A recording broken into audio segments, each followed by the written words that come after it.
বাংলাদেশ, ভারত এবং ট্রাম্প এবং সর্বশেষ জানাবো শেখ পরিবারের সিনেমায় ৫৭৪ কোটি টাকার প্রকল্প নিয়েছিল পলকের তথ্য ও যোগাযোগ প্রযুক্তি মন্ত্রণালয়। এতক্ষণ শুনছিলেন সংবাদ শিরোনাম, এবার বিস্তারিত। বাংলাদেশ, ভারত এবং ট্রাম্প। বাংলাদেশের অর্থনৈতিক, রাজনৈতিক ও ভূ রাজনৈতিক প্রেক্ষিতে চীন, ভারত ও যুক্তরাষ্ট্রের গুরুত্ব অপরিসীম এবং যথাক্রমে এই তিন পরাশক্তির ওপর অনেকটাই নির্ভরশীল।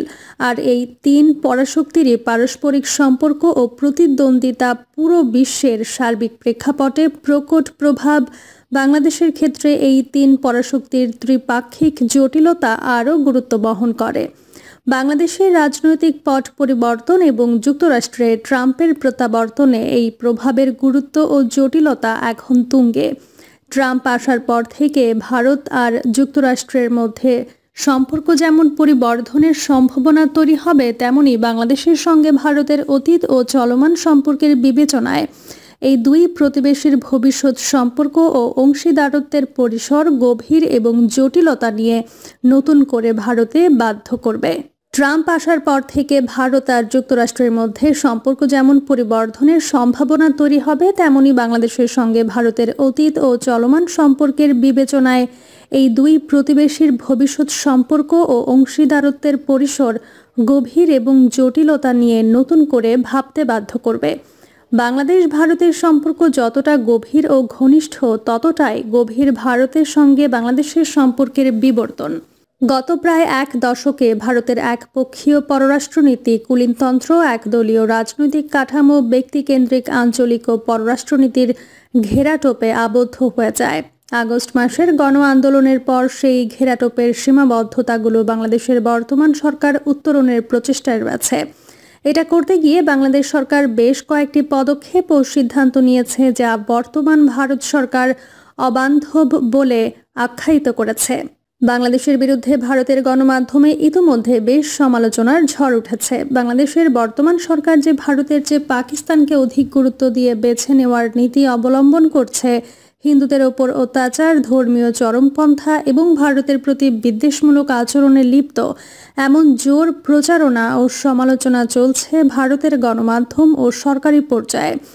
আগস্টের শেষ দিকে ভারত বাংলাদেশ সীমান্তে সমস্যা, ভারতের বাংলাদেশে ভিসা স্থগিত বা সীমিত করার নীতি, শেখ হাসিনাকে আশ্রয়, সাম্প্রতিক বন্যা, এসবই বাংলাদেশ ভারতের সম্পর্কের বিদ্যমান সমস্যা ও ক্রমে বর্ধমান জটিলতার লক্ষণ মাত্র। ট্রাম্প ও ট্রাম্পের নতুন প্রশাসনে যুক্ত হতে যাওয়া ব্যক্তিরাও বাংলাদেশের বিরুদ্ধে হিন্দু সম্প্রদায়ের ওপর অত্যাচার নিয়ে উদ্বেগের কথা বলেছে। ট্রাম্প নিজেই তার এক এক্স বার্তায় হিন্দু সম্প্রদায়ের ওপর অত্যাচারের জন্য বাংলাদেশের জোর সমালোচনা করেন। আর ট্রাম্পের নতুন প্রশাসনে ন্যাশনাল ইন্টেলিজেন্স সংস্থার পরিচালক হিসেবে নিযুক্ত হতে যাওয়া তুলসী গাবার্ড ২০২১ সালে যুক্তরাষ্ট্র কংগ্রেসে বাংলাদেশে হিন্দু সংখ্যালঘুদের নিরাপত্তা নিশ্চিত করার জন্য একটি অনুসিদ্ধান্ত উপস্থাপন করেন।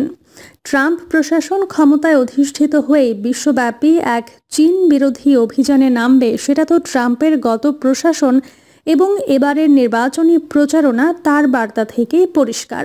আর এই কাজে যে ট্রাম্প ভারতকে তথা মোদী সরকারকে সম্পূর্ণরূপে কাজে লাগাতে কাজ করবেন, সেটা অনস্বীকার্য। ভারতও নতুন ট্রাম্প প্রশাসনের সঙ্গে ঘনিষ্ঠভাবে কাজ করতে উন্মুখ। ভারতের সঙ্গে ট্রাম্পের যুক্তরাষ্ট্রের বাণিজ্য, নিরাপত্তা, প্রতিরক্ষা এবং অন্যান্য সব ক্ষেত্রে সম্পর্ক আরও ঘনিষ্ঠ ও বর্ধিত হবে। ট্রাম্প আর মোদি প্রত্যক্ষরূপে পরস্পরের যেরূপ প্রশংসায় পঞ্চমুখ, তাতে এই দুই নেতার তত্ত্বাবধানে দুই দেশের সম্পর্ক আরও বিস্তৃত ও ব্যাপ্তি পাবে, তা বোঝাই যাচ্ছে। আঞ্চলিক বিবেচনায় ভারত আপাতত দক্ষিণ এশিয়ায় তার হারানো অবস্থান পুনরুদ্ধারের অভিযানে নেমেছে। গত কয়েক বছর আগেও দক্ষিণ এশিয়ায় একমাত্র বাংলাদেশ ছাড়া ভারতের আর কোনো পরীক্ষিত মিত্র ছিল না। অন্যান্য সবাই ভারত বিরোধী আচরণে প্রদর্শন করছিল। ভারত সেসব আচরণের প্রতি একই সঙ্গে তোয়াক্কা করেনি, আবার সেই সম্পর্কগুলো সুরাহার চেষ্টাও অব্যাহত রেখেছে। আপাতত বিশ্ব রাজনীতির প্রেক্ষাপটে ভারত এক গুরুত্বপূর্ণ মধ্যশক্তি। মোদির ভারত একই সঙ্গে বিশ্বমঞ্চে একটি পরাশক্তি হয়ে উঠতে আগ্রহী। এজন্য আঞ্চলিক সমস্যাগুলোর প্রতি ভারতের গুরুত্ব এখন অনেকটাই পরিবর্তিত। ভারত এখন আর কেবল আঞ্চলিক ভূ রাজনীতি এবং কৌশলে আবদ্ধ নয়। এজন্যই বাংলাদেশের প্রতিও তাদের আচরণ এখন পরিবর্তিত। বাংলাদেশ যদি ভারতের প্রতি বন্ধুসুলভ আচরণ না করে, তাহলে ভারতও বাংলাদেশের প্রতি মনোনিবেশ করবে না যতক্ষণ না বাংলাদেশের কারণে ভারতের আঞ্চলিক ও অভ্যন্তরীণ নিরাপত্তা ও প্রতিরক্ষা বিঘ্নিত হয়। সেই প্রেক্ষিতে আপাতত যতটুকু গুরুত্ব ও মনোযোগ বাংলাদেশের প্রতি দেওয়া দরকার, মোদী সরকার সেটা করবে। এর ঊর্ধ্বে বাংলাদেশের প্রতি ভারতের আচরণ সমতা কেন্দ্রিক বিনিময় নীতি অবলম্বন করবে। অর্থাৎ বাংলাদেশ যেমন আচরণ করবে, ভারতও প্রত্যুত্তরে একই আচরণ করবে। তার অর্থ এই নয় যে বাংলাদেশের ওপর থেকে ভারত তার প্রভাব বিফলে যেতে দিতে আগ্রহী হবে। আঞ্চলিক ও বৈশ্বিক মধ্যশক্তি ও ক্রমেই বিশ্বমঞ্চে একটি পরাশক্তি হতে আগ্রহী ভারতের পক্ষে নিজেদের প্রতিবেশীদের সম্পূর্ণ উপেক্ষা করার কোনো সুযোগ নেই। আবার প্রতিবেশীদের অভ্যন্তরীণ রাজনৈতিক ও নীতিগত পরিবর্তনের কারণে নিজ বৈশ্বিক আকাঙ্ক্ষা স্তীমিত করারও কোনো প্রয়োজন নেই। ভৌগোলিক, ভূ রাজনৈতিক ও ভূ অর্থনৈতিক বিচারে ভারত ছাড়া বিশ্বমঞ্চে বাংলাদেশের টেকসই অগ্রগতি নিশ্চিত করা দুরূহ ব্যাপার, হয়তো অসম্ভব নয়। তবে এই দুরূহ চ্যালেঞ্জ মোকাবেলা করার মতো শক্তি, সামর্থ্য কিংবা সম্পদ বাংলাদেশের নেই। আর সেগুলো আহরণ ও সংগ্রহ করতে যেসব ক্ষেত্রে বাংলাদেশকে প্রতিযোগিতা করতে হবে, সেসব ক্ষেত্রেই ভারত তার একটি বিশাল প্রতিদ্বন্দ্বী। দক্ষ জনবল রপ্তানি, বৈদেশিক বিনিয়োগ আকর্ষণ ও আরও অনেক ক্ষেত্রেই ভারতের সঙ্গে বাংলাদেশকে অন্যান্য অনেকের মতো প্রতিযোগিতা করতে হয়। তাছাড়া বাংলাদেশের অনেক অভ্যন্তরীণ নিরাপত্তা ক্ষেত্রও ভারতের সঙ্গে ওতপ্রোতভাবে জড়িত। সীমান্ত, পানি এগুলো অন্যতম। এরকম আরও অনেক ক্ষেত্রই রয়েছে যেখানে ভারতের সঙ্গে সমঝোতা, অংশীদারিত্ব ও সম্পর্ক বজায় রেখে কাজ করতে হবে। তাই ভারত বাংলাদেশের জন্য এক অকাট্য বাস্তবতা।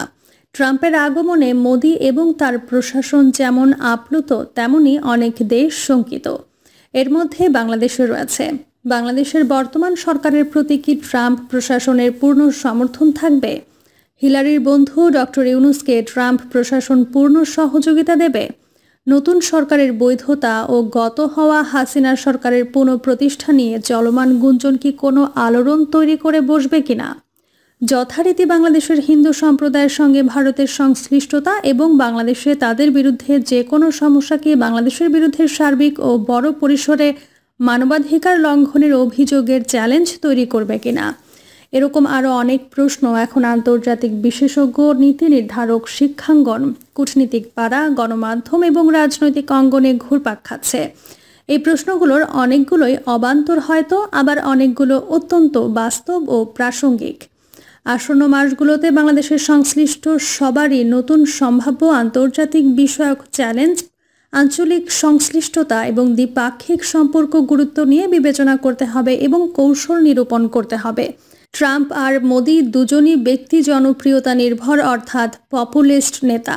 তাদের জন্য রাজনীতি ও ভূ রাজনীতিতে স্টান্টবাজি, অর্থাৎ লোক দেখানো কর্মপ্রচেষ্টা ও সাফল্য প্রদর্শন এক গুরুত্বপূর্ণ রাজনৈতিক হাতিয়ার।